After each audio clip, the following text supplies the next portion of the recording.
of the Rajput regiment.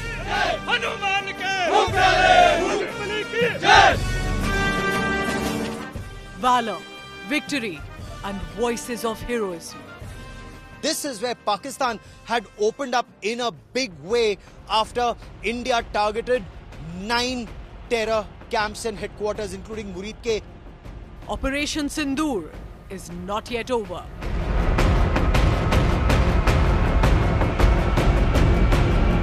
Did the Indian Army intercept Pakistan's Shaheen missile?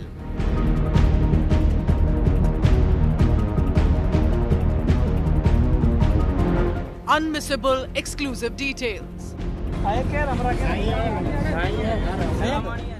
In Pakistan, unknown gunmen strike again. Lashkar-e-Taiba terrorist Saifullah Khalid killed in Sindh. Only on 5 Live with Pooja Shali.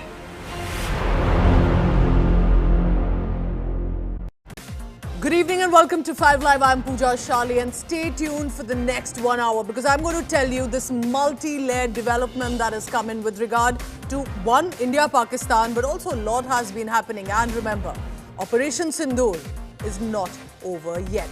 We have the details.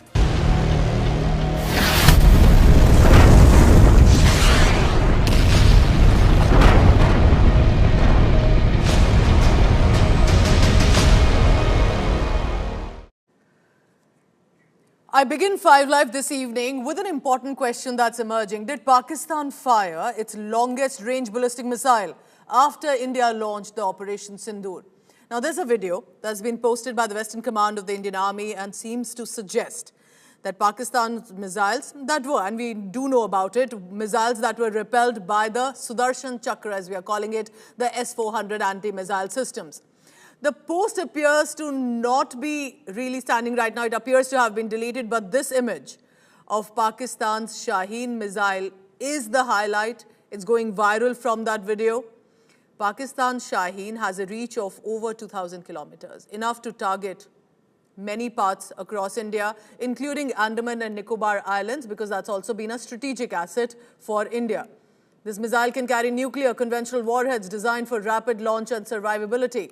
While there is no official confirmation, and that is the reason possibly that the Indian Army is not speaking on this officially, if Pakistan fired the Shaheen missile, but we do know that it attempted to target, remember, India with the Fatah missile. We've already seen visuals of the debris of the PL-15, in fact, which missed the target, which failed to detonate, but these missiles show the kind of arms and ammunition that Pakistan has been using. And therefore, I want to bring to you the name, the Shaheen missile that has come up. What does it mean? And this is also with regard to in response to our Agni missile that is our important asset. So here are the details for you to know. Shaheen missile is a land-based medium-range ballistic missile of Pakistan and can carry nuclear warheads. The range is about 2,000 kilometers. The payload can be about 1,000 kilograms. It's been in service in 2014. Since 2014 till now. It was in many ways in response to India's Agni missile. So what is the special characteristic of India's Agni missile? Here's what you need to know. Agni missile is a medium-range surface-to-surface missile. Again, like Shaheen, this can also carry nuclear warheads. Now, with regard to if we compare it with the Shaheen, Agni missile has a range of over 2,500 kilometers, so clearly a long range. The payload, again, can be about 1,000 kilogram and, if required, can strike anywhere in Pakistan. But there are, of course, important facets added to it. I want to bring in this telecast Sandeep Unnithan for the latest on that with his deep understanding, experience over the defense sector. You tell me, Sandeep, with the name Shaheen that is curiously cropped up, Indian Armed Forces not speaking much about it. But these two are very important because when you have nuclear warheads, you have these variety coming in with both missiles. Tell me about Shaheen and how is it in response to Agni? Well, Pooja, I want to take you back to the 9th of May. That's a Friday when Sirsa Air Base was believed to have been attacked. Now, Sirsa is an airbase that's it's about 200 kilometers away from Delhi and it's over 400 kilometers away from the international border with Pakistan. Yes. Now, a missile was fired at Sirsa it's not a rocket, it's a missile, because given the distance of Sirsa from the international border, you have to fire a missile. Only a missile could reach that distance. And this was intercepted by the Indian IACCS network, and it was shot down by a surface-to-air missile, intercepted. Now, the government has maintained that Pakistan had fired a high-speed missile at us. They did not use the word ballistic missile, but looking at the fragments of what landed on the ground, which is now, of course, in the possession of the Defense Ministry, Indian Defense Ministry, and given the range of Sirsa from the international border, it stands to reason that Pakistan had fired a ballistic missile at us. Now, you can take a call on what they fired. Was it the Fatah 2, which they have, which has a range of over 400 kilometers? Or was it the Shaheen series, which is, of course, a longer range? It's an intermediate range ballistic missile, which has much longer range, over 2,000 kilometers.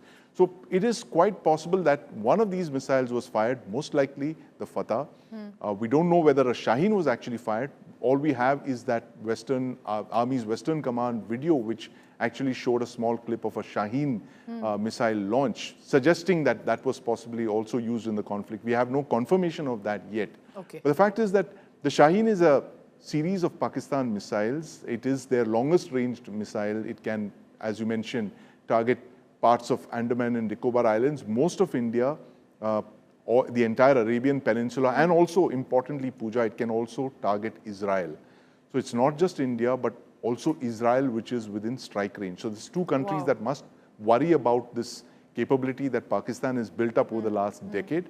It is a solid fueled missile, which means that it's very easy to store, and it can be readily fired from the Transport Erector launcher, the TEL, which carries this missile, and it can be, hidden away and stored. It can be kept for several years without having to refuel it or anything, which is what the previous generation of missiles like the Gauri, these were all liquid fueled missiles. They needed to be refueled, unfueled, and all of that, defueled. But this is a very capable series of IRBMs that Pakistan has fielded in the last decade. But we still don't know whether it was actually fired. And if we compare this to the Agni that we've had since 2011? Well, the Agni series of missiles, Pooja, is infinitely better than the Shaheen, simply because of the kind of threats that we have to face. We have a northern adversary, which is China, which has all of India under its range several times over. So therefore, we have to build up a missile series like the Agni, which is in its 4th variant now. And there will possibly be more variants of that as well. There would be an Agni, my mistake. Agni 5 is there. There is an Agni 6 in development, which would cover all of China as well, which would be, a true blue intercontinental ballistic missile. So the Agni series, very capable series of long-range Indian ballistic missiles. Can touch about 3,000 kilometers if required. Well, it can go to over 6,000 kilometers, Pooja. So you have the Agni 1, the 2, the 3, 4, and it's an entire series of missiles in various shapes, forms, and capabilities. So the Shaheen is a one-off missile. It's a copy of a Chinese DF series missile, which Pakistan has inducted since, as you mentioned, in 2014. But for us, the Agni is literally the mainstay of our entire ground-based nuclear deterrent.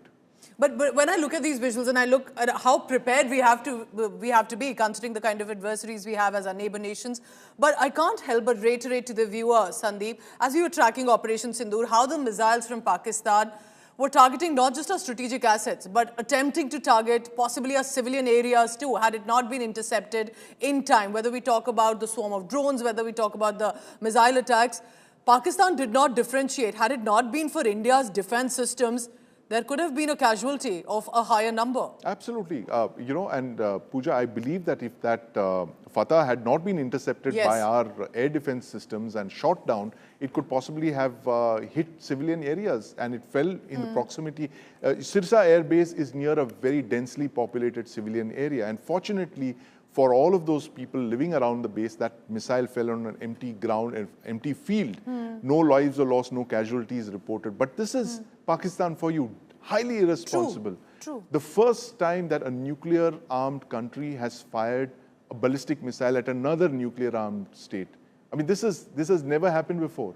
Precisely for the reasons that if you fire a ballistic missile, it could be taken for signs of a nuclear weapons launch. And that is how irresponsible Pakistan has been. And that explains the ferocity of India's response on the 10th of May when we struck at all of their air bases and their air defense sites, including Sargodha and Chaklala air bases, their old names, Noor Khan and the PF Mushaf air base. So this is entirely in response to what Pakistan has done on the 9th of May. Deeply, deeply provocative. And I still say incredible precision by India, therefore, to ensure only to hit first terror targets and then, of course, in response, then military targets. It's quite incredible. And let's also remember, like Sandeep and I have been discussing, it's how prepared India was to protect our own citizens and the military targets. Remember, whether it's the Air Force or, of course, the Indian Army, demonstrating how India's air defense system, including the indigenous Akash missile system, L-70 air defense guns and others as well, literally saved. And I say this with a lot of responsibility, saved several cities, especially in Punjab, by successfully intercepting Pakistani missile and drone attacks. In fact, according to our information coming in from our sources in the Indian Armed Forces, Pakistan's target was the Golden Temple, the holiest of Sikh shrines, I would say the holiest of shrines for all Indians in Amritsar.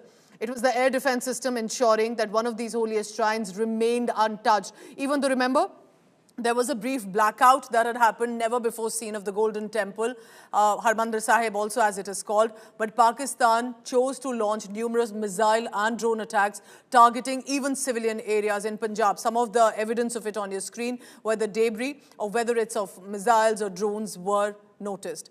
The Indian Army has also put out a powerful message explaining how the Indian air defense assets thwarted these attacks, participating and anticipating already that Pakistan will target possibly religious places. It did sadly successfully, remember, in the LOC region, targeting a Gurdwara, a temple, a convent, even a mosque.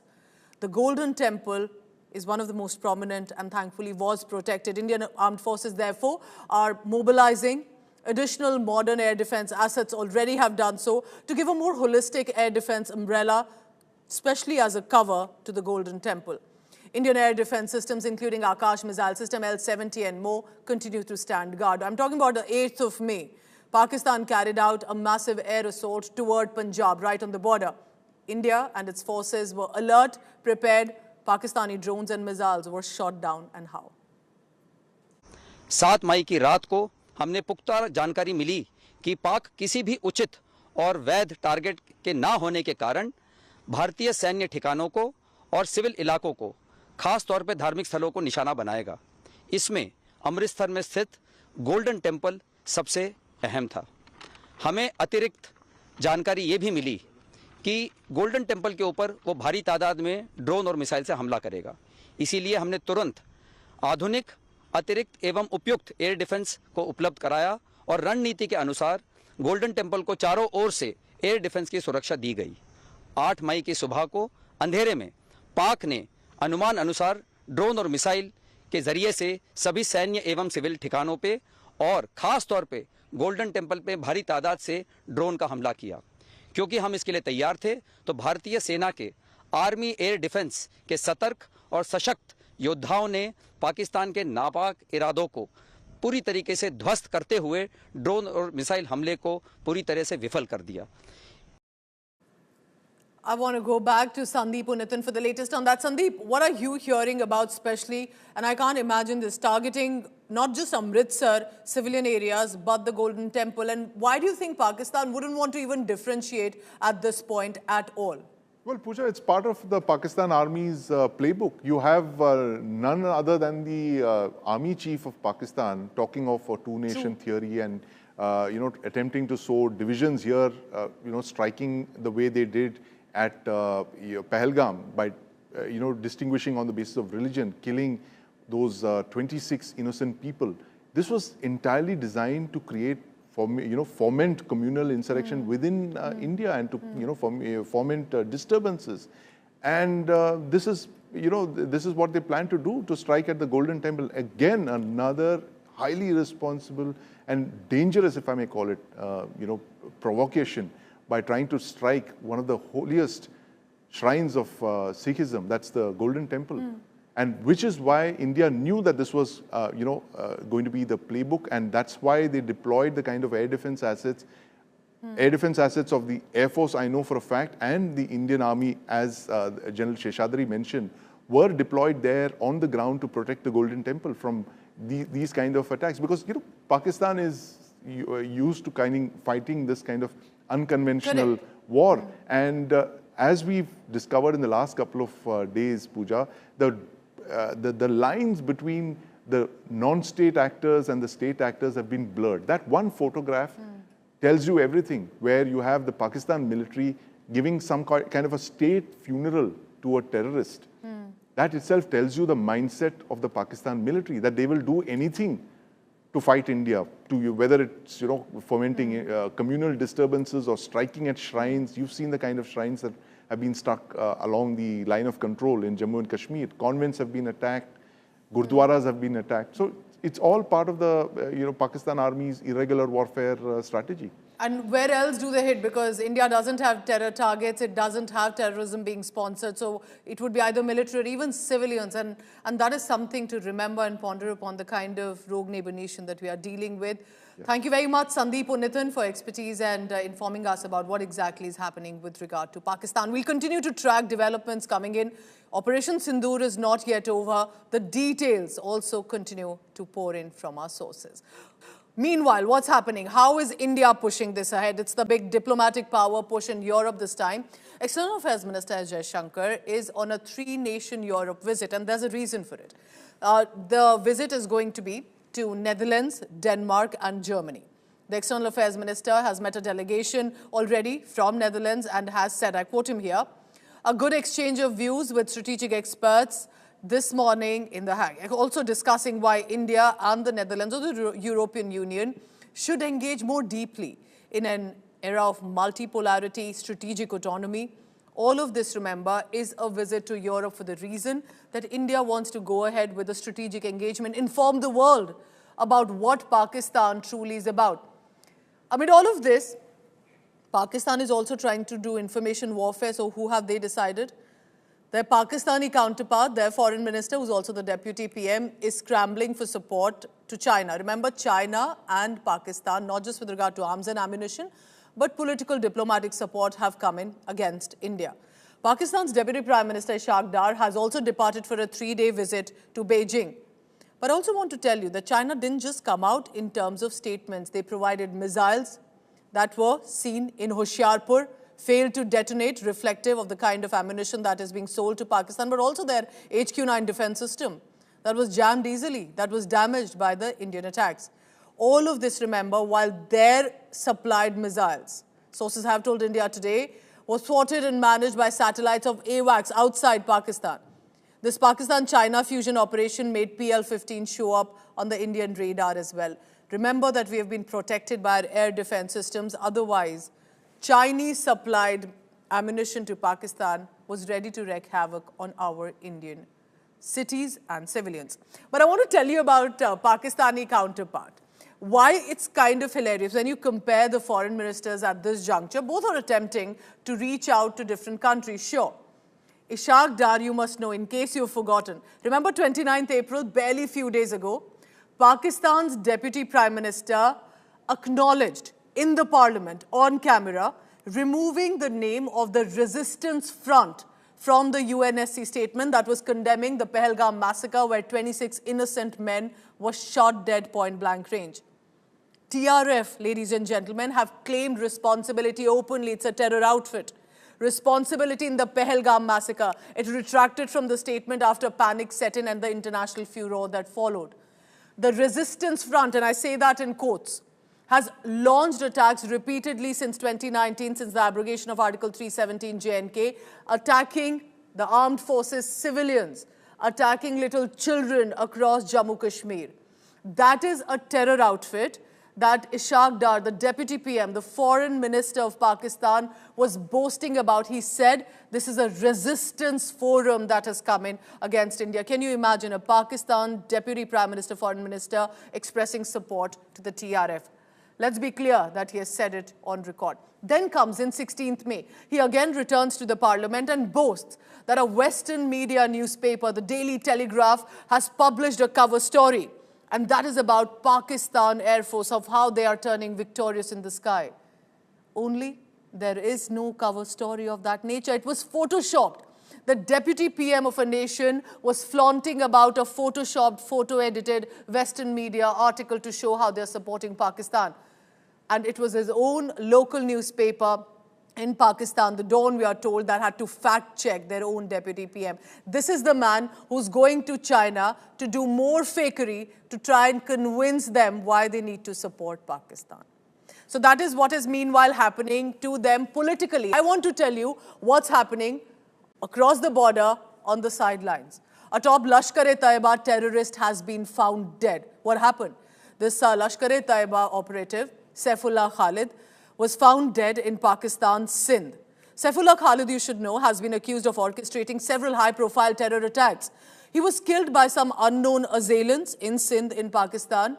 And just like in Muridki, this LET operative was honored by Pakistan. This man on your screen, known credentials with regard to terror support system, was treated like a war veteran.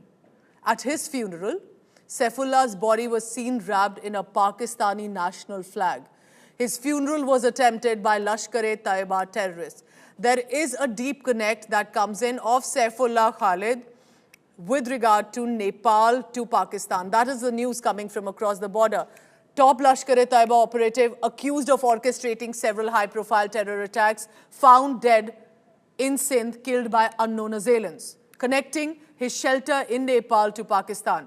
Now, in Pakistan, a lot is unfolding, a series of targeted killings of men affiliated with the terror networks. It's raised concerns. The latest, Lashkar-e-Taiba terrorist Abu Qatal, Jamaat leader Mufti Abdul Baqi Noorzai were recently found dead, remember. Sadly, in most cases, these terrorists had Pakistan establishment's protection and security. Why would you wrap a known terrorist, at least an operative, with credentials of terror networks, wrapping him in a Pakistan national flag? Here, a report on him.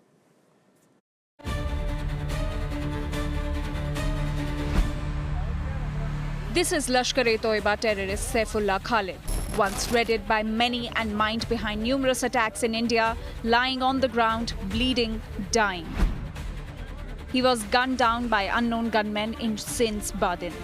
But Saifullah isn't the only anti-India terrorist facing divine justice. Enemies of India who once sought shelter in the so-called safe havens of Pakistan are slowly discovering that those havens are no longer safe. Pakistan's terror infrastructure is crumbling from within, courtesy the unknown gunmen. Here's another one, Rayaz Ahmed. He met the same fate as Saifullah, shot dead in POK's Rawalkot again by unknown gunmen in September last year, lying lifeless in a mosque. A commander of the Hezbollah Mujahideen terror outfit responsible for recruiting and infiltrating armed terrorists into Jammu and Kashmir. Bashir Ahmed Peer also met a similar grim end at the hands of unknown gunmen. Earlier in 2023, Peer was shot dead at point-blank range, exposing the growing vulnerability of these once untouchable terror figures.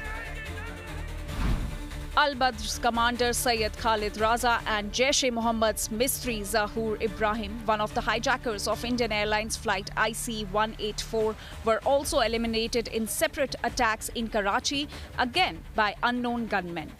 Khalistan Commando Force Chief Paramjeet Singh Panchwar, also known as Malik Sardar Singh, met a similar fate in Lahore at the hands of unknown gunmen. Even outside Pakistan, the deadly shadow of faceless death squads continue to stalk anti-India terrorists. Lal Muhammad, a suspected ISI operative involved in counterfeiting Indian currency, was chased down and shot on the outskirts of Kathmandu in 2022. The unknown gunmen pulling the trigger yet again.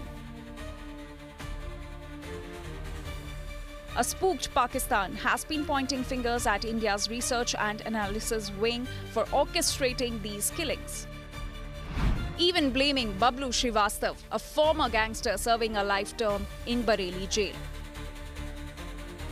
But intelligence experts in New Delhi have dismissed these claims, clarifying that RAW does not operate as an assassination squad. The truth: the very factions once created to harm India could now be entangled in their own power struggles, survival games, and internal betrayal. Are Pakistan's once dreaded terror agents spelling its own doom? With Arvind Ojha, Bureau Report, India Today. So as latest as 15th of March, when Abu Qatal was found dead, known Lashkar-e-Toiba terrorist, close aide of Hafiz Saeed, was found shot dead in Pakistan.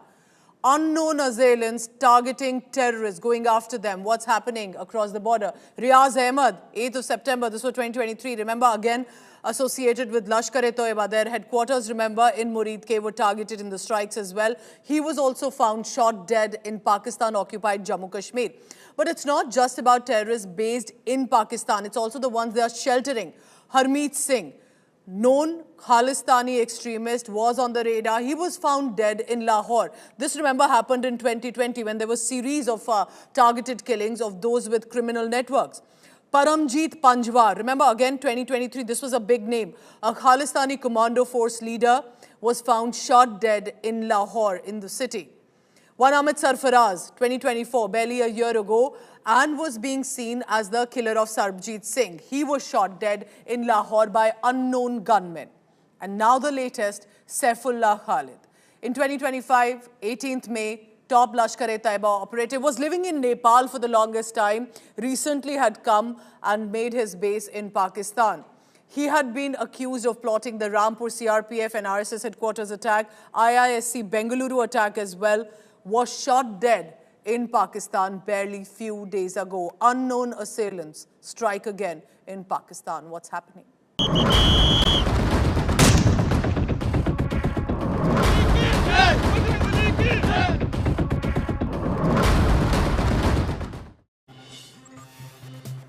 Unfiltered, unafraid, unmissable. Join us now on the front lines of Operation Sindoor. And from these front lines, where soldiers face off with Pakistan, that's when you realize the grit, the technology, and really the heart, the courage behind India's precision strikes. India Today's managing editor, Gaurav Sawant, gets you this never-before-seen visual.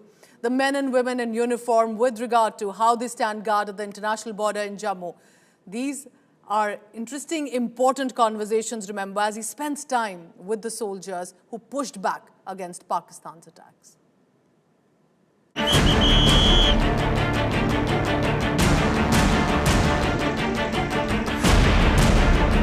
We are at that very critical Jammu sector of the international border.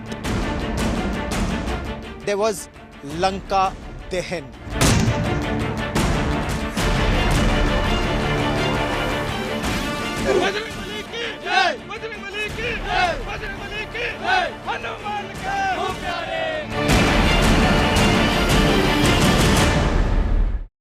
One of the biggest stories of Operation Sindoor is victory on the back of Atmanirbhar Bharat, a fact not many people know. For example, this LSV, or the Light Specialist Vehicle we are on, is made in India, and this, according to the army, is quite a game changer. With me is a young Indian Army major who brought down very effective fire on the Pakistani positions and destroyed a Pakistani post. Major, describe to us your movement on the LSV. During Op Sindoor, this vehicle's limits were tested, and in amidst the heavy fire, this vehicle was able to bring troops, weapons, ammunition to the forward posts amidst heavy fire, and nothing happened to this vehicle, and in that way this vehicle was a game changer on the battlefield. And the best thing is, one, it's made in India. Yeah. Two, very, very powerful, I think 3,800 horsepower engine. Yeah, absolutely. The engine is very powerful. Its armor is quite good.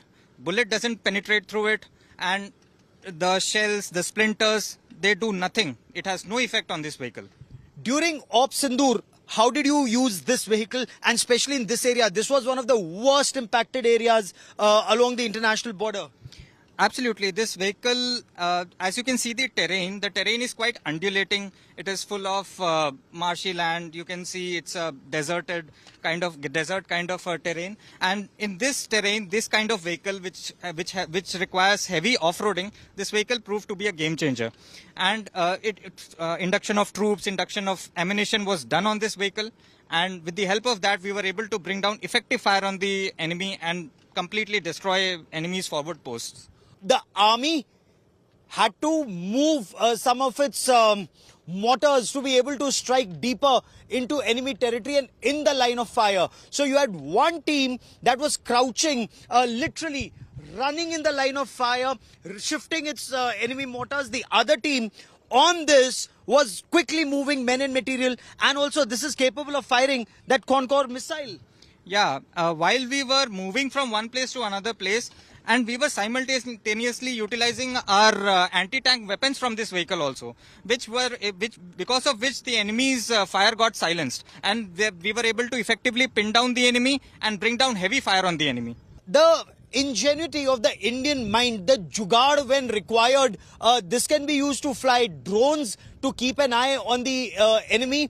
It can be used to fire a missile, an anti-tank guided missile. And what is very fascinating, and we'll show you images, how ATGM was shifted from one location to the other, very close to the enemy, in the line of fire, and you destroyed one of his biggest posts in this area where he was keeping an eye on you. Yes, that post consisted of high-resolution cameras. The entire ISR grid was based on that post, and with the help of ATGM missiles fired from this very vehicle, we were able to destroy his complete ISR grid and completely blind him that night, and because of which he was not able to bring down effective fire on us. This vehicle is being used extensively to move men and material, restock, to be able to give him a bloody nose once again, should it be required. Yes, Pakistanis, as you can say, they have utter disregard for the international border, utter disdain for the international border, and they were the first ones to open up unprovoked firing on us, and then we gave them a befitting reply. Heavy volume of fire was brought on them, and it forced them to vacate the post and run away. Made in India weapons were the game changer in this battle, because when you're fighting an adversary like Pakistan, and there's another message here, the message is also for the adversary on the north. Made in India weapons that are battle tested, made in India weapons that have proven their capability in this conflict. As part of Operation Sindoor, Indian forces are deployed not just along the line of control, but also along the international border. And we are at that very critical Jammu sector of the international border. This is where Pakistan had opened up in a big way after India targeted 9 terror camps and headquarters, including Murid Ke and Bahawalpur. Pakistan retaliated by targeting civilian areas. And then there was Lanka Dahan, the burning of Lanka. I want to take you back in India's civilizational history. Remember, Lord Hanuman had set Ravan ki Lanka on fire. These braves of the Rajput regiment,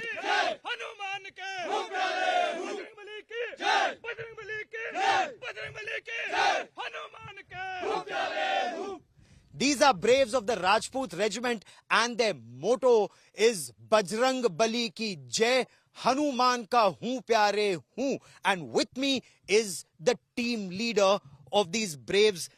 Major, what was your task? What were you tasked to do that day? The task given to me by my commanding officer was to neutralize the 4 enemy posts who had fired effectively on our civil areas and Indian Army post in Jammu sector. In the Jammu sector, usually the Pakistanis do not fire, usually along the international border. It's usually only along the line of control. And during the ceasefire, that also hadn't happened. But this time, Pakistan had escalated. And how? So you were tasked to take down those posts. But was it a military post, or was it also used, from what I've learned, to send in terrorists and infiltrators?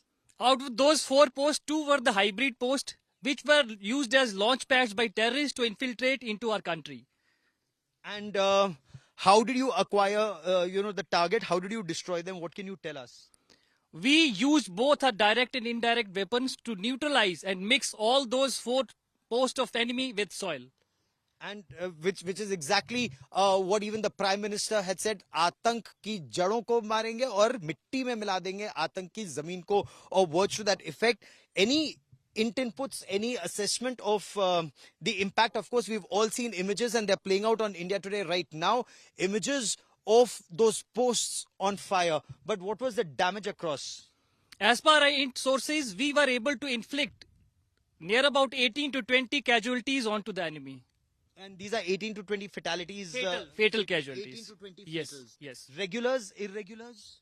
That we cannot ascertain, but yes, we were able to inflict these many casualties. And these are the braves, a part of that team. Thank you very much for speaking to India Today, and thank you very much for your service to our nation. Thank you, sir. Pleasure.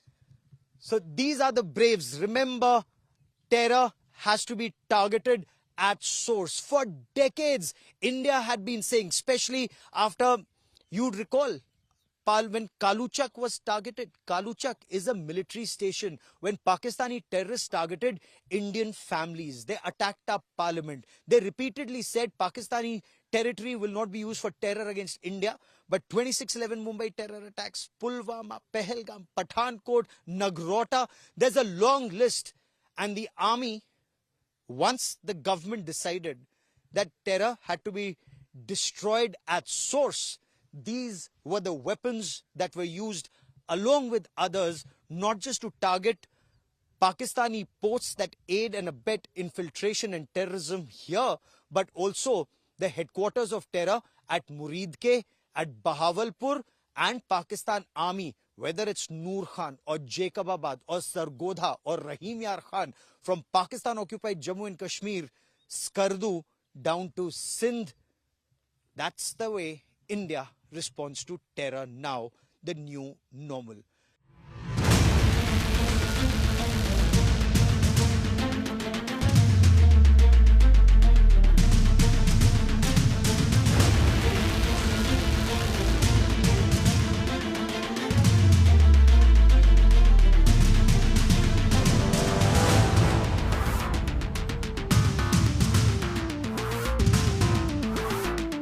बेहद खतरनाक है ये operation, जिस तरह से army के bomb disposal squad के ये इंजीनियर इस विस्फोटक को ले जा रहे हैं जंगल में इसको ध्वस्त करने के लिए, जिसको यूएक्सओ का अनएक्सप्लोडेड ऑर्डिनेंस का कंट्रोल्ड एक्सप्लोजन कहते हैं। और मेरे साथ आर्मी इंजीनियर्स के एक मेजर साहब यहाँ तैनात हैं। हम लोग बिल्कुल इंटरनेशनल बॉर्डर के पास है।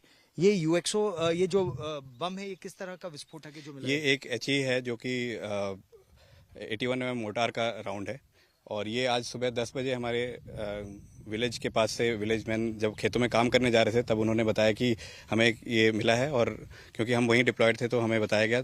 फिर हमने, क्योंकि वो इलाका काफ़ी सिविलियन एरिया से काफ़ी पास में था, तो हमने इसको शिफ्ट किया है अपने रिसोर्सेज के द्वारा, और उसके बाद यहाँ लेके आए हैं। यहाँ हमें एक और शेल मिला है जो अभी आप देख सकते हैं, एक और हमें लाइव शेल मिला है, तो हम दोनों को एक साथ रख के और फिर विस्फोट करेंगे उसको। ये बहुत ही खतरनाक है, क्योंकि दुर्भाग्यवश ये जो मोटर है, ये जो बम है, पाकिस्तान ने इसे दागा, ये फट के गिर के फट जाना चाहिए था, लेकिन ये धंस गया खेतों में और फटा नहीं। लेकिन जब खेतों में से सेना ने उसको निकाला, यहाँ लेकर आए, और सेना का बम निरोधक दस्ता जब ले जा रहा है, तो ये कभी भी फट सकता है। ये कभी भी फट सकता है, बट अगर ये पहली बार में नहीं फटा है तो चांसेस थोड़े से कम है कि इस दौरान फट जाए, इसलिए हम इसे विस्फोटक लगा के फिर उसके बाद इसको डिफ्यूज करते हैं। कितना खतरनाक होता है इसको इस तरह से, जैसे ये जिस तरह से आप गाड़ी में सैंडबैग से कवर करके लाए, तो अगर गाड़ी उछलती है उस समय फट जाए। ये खतरनाक तो है, बट हमने पूरे प्रिकॉशंस लिए हैं। हमने नीचे मिट्टी का लेयर लगाया है, उसके बाद सैंडबैग लगाया है, फिर उसके बाद ऑर्डिनेंस को रख के फिर वापस मिट्टी रख के और फिर सैंडबैग लगाया, तो और काफी स्लो स्पीड में इसको लेके आए हैं यहाँ तक। अब सेना इसका विस्फोट करेगी, और चलिए हम आपको दिखाते हैं किस तरह से इसको कंट्रोल्ड एक्सप्लोजन के जरिए ध्वस्त किया जाएगा। और ऐसे कई आपको यहाँ पर मिले हैं। अभी तक हमें पिछले 3 दिनों में 35 मिले हैं यूएक्सओज, जिसको हमने ब्लास्ट किया है लास्ट 3 दिनों में, और ये हमारा 36वां नंबर और 37वां नंबर है। 36वां और 37वां नंबर। उम्मीद आगे भी है कि अभी और भी मिलेंगे। ये हर ऑपरेशन के बाद जनरली हमारे एनिमी के द्वारा होता है, जो हम सिविलियन एरियाज पे ये यूएक्सओज डालते हैं, मतलब ऑर्डिनेंस डालते हैं, और जनरली हम काफ़ी रिकवर करते हैं। ये काफ़ी कॉमन है हमारे लिए हर ऑपरेशन के बाद। ये नहीं, आप बहुत जोखिम रहते हैं, सुरक्षित रहिएगा। और देखिए, ये चिनाब नदी का तट है, और यहाँ धीरे धीरे पानी बढ़ भी रहा है, और नदी में पानी बढ़ने से पहले इसको ध्वस्त करना बेहद आवश्यक है। आइए अब हम आपको वो विस्फोट किस तरह से उसको वहां सराउंड किया गया है आपको वो दिखाते हैं।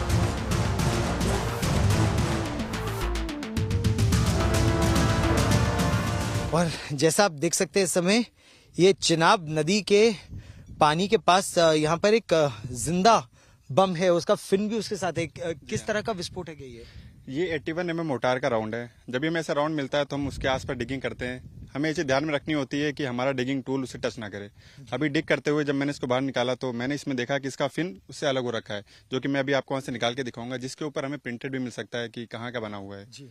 तो लेकिन आपका इस तरह से इसको ऐसे छूना, क्या ये सुरक्षित है? जब मैंने इसको खोदा तो मैंने उसी टाइम में देखा था कि फिन उससे अलग हो रखा है। तो अगर फिन अलग हो रखा है तो हम उसको अलग कर सकते हैं, क्योंकि फिन का काम सिर्फ उसको ट्रेजेक्ट्री देना है, उसमें कोई भी तरह का एक्सप्लोजिव नहीं होता। ठीक।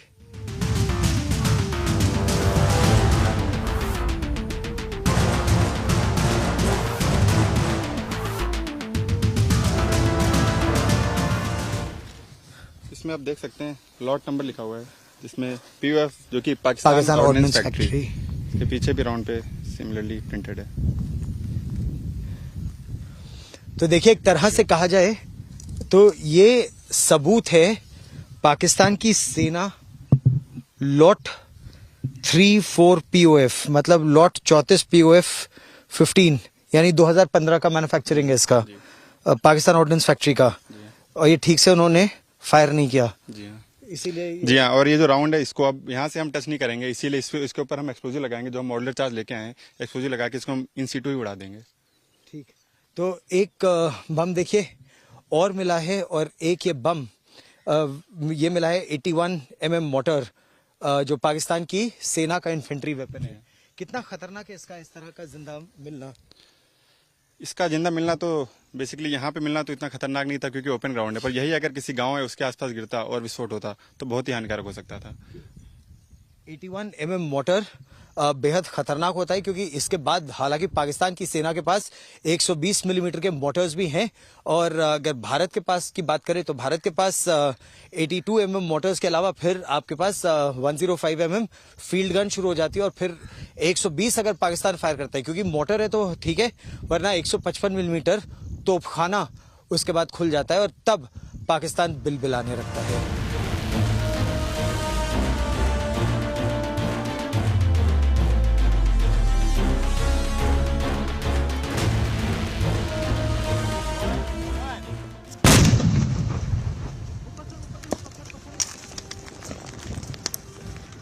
और यहाँ पर आप ऐसे देख सकते हैं कि बिल्कुल कंट्रोल्ड डेटोनेशन से उस यूएक्सओ या उस विस्फोटक को पूरी तरह से ध्वस्त कर दिया गया है। और आप देख सकते हैं कितनी ऊपर तक उसके बाद पत्थर और मिट्टी उड़कर आती है, और इसीलिए ऐसी परिस्थिति में ये हेलमेट लगाना बेहद जरूरी हो जाता है।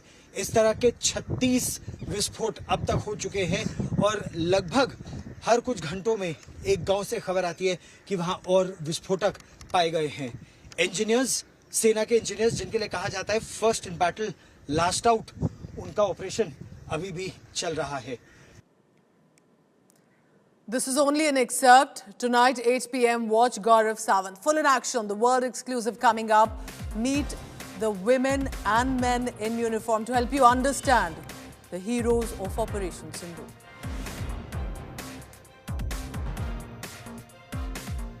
And that's not all. More exclusive ground reports coming in from the forward post at the line of control and the international border. India Today decoding how India's impenetrable air defense system, something that we must be really proud of at this juncture, managed to thwart Pakistan aerial attack. Sunil Ji Bhatt reporting from the Akhnur sector with this exclusive.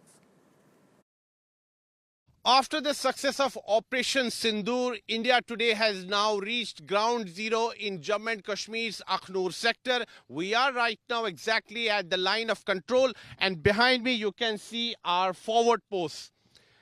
On May 7, Indian Armed Forces launched Operation Sindoor, and the terror headquarters, terror camps in Pakistan as well as in Pakistan-occupied Jammu and Kashmir were decimated and targeted by the Indian Armed Forces.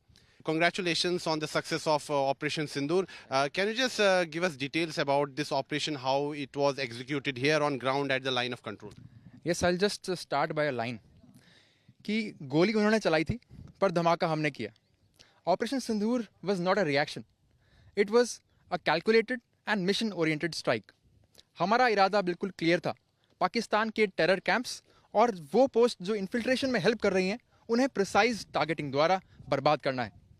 इसके लिए हमारी training पक्की थी, mental, logistical, tactical सभी तरह से। हमारा जो गन क्रू है उन्होंने अपनी गन लोकेशन, अपना गन डाटा और एग्जीक्यूशन की इतनी तैयारी कर रखी थी कि हमारे शेल तो टारगेट पे आने ही थे और आए भी। हमारे पास भारतीय मेड मॉडर्न रडार्स थे और new generation target acquisition equipments थे, मगर एक और बहुत ज़रूरी चीज़ थी, वो था हमारे जवानों का जज्बा।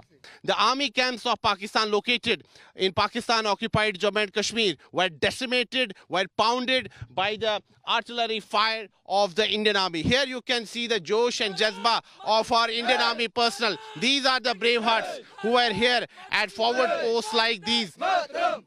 They fought Pakistan.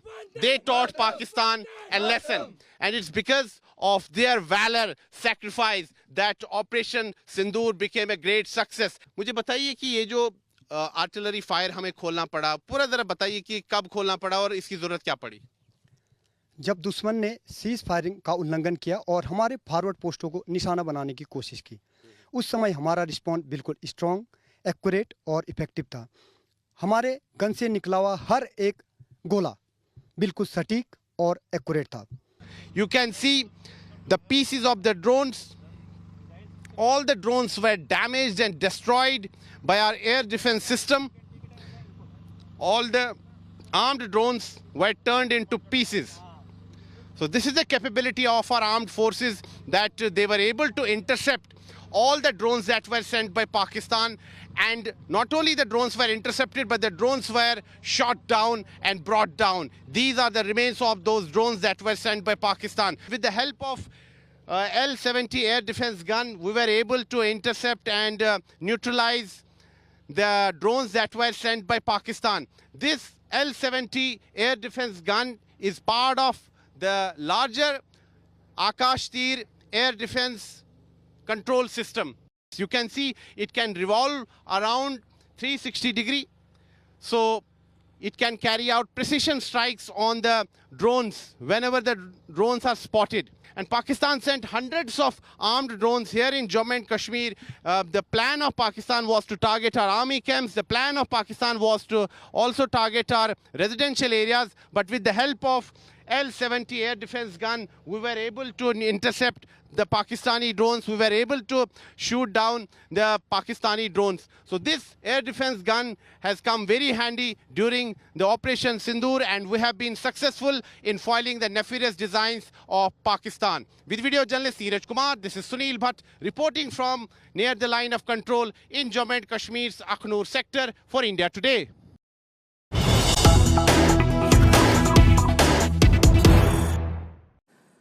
Big news coming in. Pakistan denies firing the Shaheen missile at India. Pakistan forced to put forth a denial as well, but however accepting, and I want to read from the statement that is coming, that Pakistan Armed Forces employed precision-guided long-range Fatah series missiles F1 and F2, as well as advanced ammunitions with regard to India. They are accepting they targeted India with the Fatah missiles 1 and 2.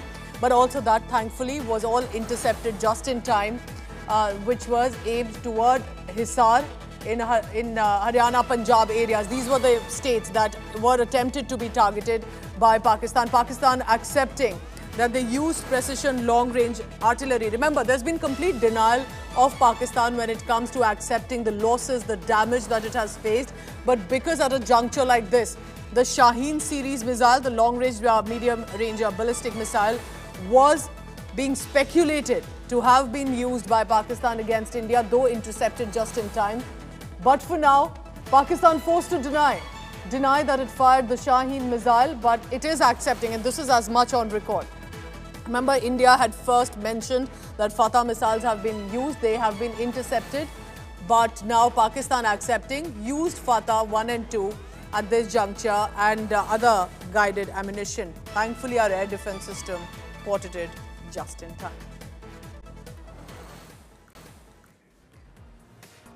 On that note, I'm wrapping up 5 Live for now. Thank you so much for watching.